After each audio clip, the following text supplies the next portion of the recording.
Muy buenas tardes o días. El objetivo de este video es comprender el funcionamiento y pues la estructura de los motores de inducción monofásicos. El equipo está integrado por mi compañero Luis Alberto López Durán, Ricardo Paredes García y su servidor José Jesús Hurtado Morales. Primero que nada, los motores monofásicos es una máquina rotativa que convierte energía eléctrica en energía mecánica. La fuente de energía posee una sola fase. Estos motores son utilizados para pequeñas potencias de 2 kilowatts a 3 kilowatts. Los motores de inducción monofásicos sufren o tienen una limitación, ya que solo hay una fase en el devanado del estator, por lo que el campo magnético de un motor de inducción monofásico no gira. Oscila, es decir, se agranda y luego se reduce, pero siempre mantiene la misma dirección. Un motor de inducción monofásico no tiene arranque. Para que exista este arranque, se tienen tres técnicas, las cuales son devanados de fase partida, devanados con capacitor y polos estatóricos sombreados. Bueno, hay dos teorías básicas que explican por qué se produce un par en el rotor una vez que comienza a girar. Solo vamos a explicar una, que es la teoría de doble campo giratorio de los motores de inducción monofásicos. La transformación de un campo magnético oscilatorio único en dos campos magnéticos de igual magnitud que giran en direcciones opuestas, bueno, pues los dos campos magnéticos están presentes y los produce una misma corriente. El par debido a los dos campos magnéticos inversos es muy pequeño, a una velocidad cercana a la velocidad síncrona. Como podemos ver en la imagen, la suma vectorial de los dos campos magnéticos siempre está en el plano vertical. Bueno, debido a que los motores de inducción no generan por sí solos par de arranque, contamos con dos devanados, el auxiliar y el principal, esto con la finalidad de producir un giro en el motor. Estos se encuentran separados 90 grados eléctricos. Ahora, hablando de un motor de inducción monofásico de fase partida, pues primero que nada vamos a hablar de su estructura. Estos se encuentran formados por 5 partes, las cuales son una parte estacionaria llamada estator, una parte giratoria llamada rotor, un interruptor centrífugo situado en el interior del motor, dos escudos en los extremos que alojan a los cojinetes que sostienen el eje del rotor, un bastidor de hierro colocado en el que el núcleo del estator está encajado a presión. ¿Cómo se muestra en la imagen? Ahora, la construcción. Bueno, hablando de los devanados, vamos a comenzar con el devanado auxiliar o de arranque, el cual está desplazado físicamente grados del principal, como se había dicho. Ocupa una tercera parte de las ranuras del estator. El devanado de arranque tiene menos vueltas y consiste de un alambre de cobre de menor diámetro que el devanado principal. Bueno, por lo cual este devanado tiene una alta resistencia y una baja resistencia. El devanado principal ocupa 2/3 partes de las ranuras del estator, con más vueltas de alambre y un alambre más grueso, por lo cual tiene una baja resistencia y una alta reactancia. La corriente en el devanado principal es en general mayor que la correspondiente en el devanado de arranque.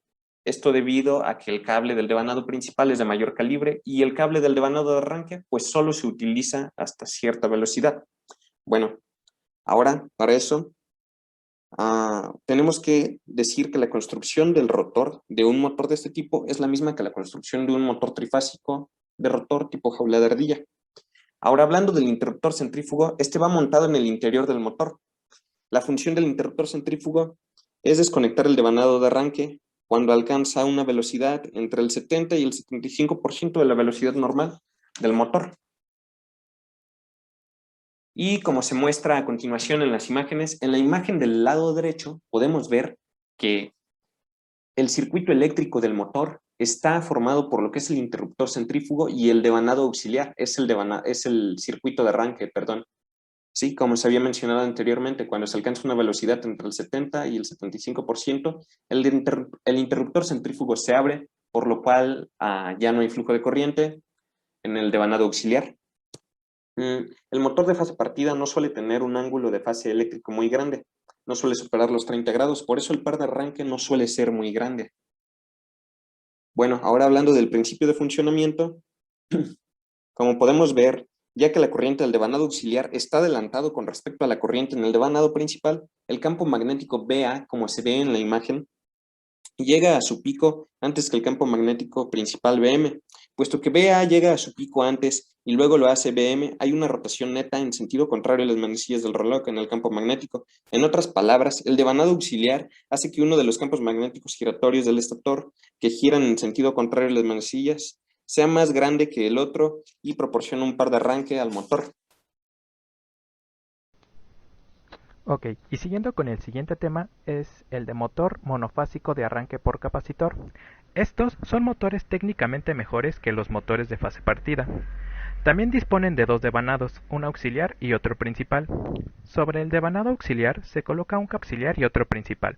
Sobre el devanado auxiliar se coloca un capacitor condensador en serie que tiene como función el de aumentar el par de arranque entre 2 y 4 veces el par normal. Como se sabe, el capacitor desfasa la fase afectada en 90 grados, lo cual quiere decir que el campo magnético generado por el devanado auxiliar se adelanta 90 grados respecto al funcionamiento. El principio de funcionamiento en el momento de arranque, uno y otro se hallan conectados a la red de alimentación. Cuando el motor ha alcanzado aproximadamente el 75% de su velocidad del régimen, el interruptor centrífugo se abre y deja fuera de servicio el arrollamiento de arranque. El motor sigue funcionando entonces y únicamente esto debido a que confeccionan con un hilo de diferente calibre. Este desfase en las corrientes junto al desfase geométrico en la situación de las bobinas hace que el campo magnético resultante sea giratorio, aunque no circular, es decir, que no tiene la misma fuerza magnetomotriz en toda la circunferencia del estator. Por eso el par del motor durante el arranque es débil, aunque suficiente para arrancar. Ahora, como se puede observar, estas son las conexiones para bajo voltaje y para alto voltaje. Conexiones de bajo voltaje para el motor monofásico. Las siglas de monofásico de fase partida de doble voltaje, sus siglas en rotación corresponden con CW o clockwise, lo cual quiere decir que pues van en sentido de las manecillas del reloj, y CCW, lo cual quiere decir counterclockwise o lo contrario, que es giro antihorario. Recordemos que el cambio de giro se hace intercambiando las terminales del circuito de arranque. También es importante recordar que el bobinado de arranque en bajo voltaje se alimentó a plena tensión a 110 volts. En alto voltaje no deseamos que lleguen a los 220 volts, por lo que limitamos el voltaje por medio de la conexión en serie paralelo. Y ya para fallas más comunes en los motores, en este tipo de motores, sería 1. La sobrecarga eléctrica, la cual es causada por un flujo de corriente excesivo dentro de los devanados del motor, el cual excede la corriente del diseño que el motor puede transportar de manera eficiente y segura. El segundo sería una baja resistencia, la cual es un fallo común en un motor eléctrico y posiblemente sea la más difícil de superar. La baja resistencia es causada por degradación de aislamiento de los devanados debido a condiciones tales como el sobrecalentamiento, la corrosión o daños físicos. Esto conduce a un aislamiento insuficiente entre los conductores o los devanados del motor, lo que puede causar fugas, cortocircuitos y eventualmente falla en el motor. La tercera sería el sobrecalentamiento. Alrededor del 55% de los fallos de aislamiento en los motores eléctricos ocurren debido al sobrecalentamiento. El sobrecalentamiento puede ser causado por una mala calidad de energía o un entorno operativo de alta temperatura. Por cada 10 grados centígrados que aumenta la temperatura en un motor, la vida útil del aislamiento se reduce en hasta un 50%. Y por último, las vibraciones en motores eléctricos. Las vibraciones pueden conducir a muchos problemas en el motor y eventualmente pueden causar que el motor falle permanentemente. La vibración a menudo es causada por la posición del motor sobre una superficie irregular o inestable. Sin embargo, la vibración también puede ser el resultado de un problema subyacente con el motor, como cojines flojos, desalineación o corrosión. Hola, ¿qué tal? Mi nombre es Luis Alberto López Durán y les hablaré sobre el motor de inducción monofásico de operación continua por capacitor. Acerca de este motor, la primera característica que hay que decir es que con cargas normales son más eficientes y tienen un factor de potencia más alto y un par más suave en comparación con los motores de inducción monofásicos ordinarios.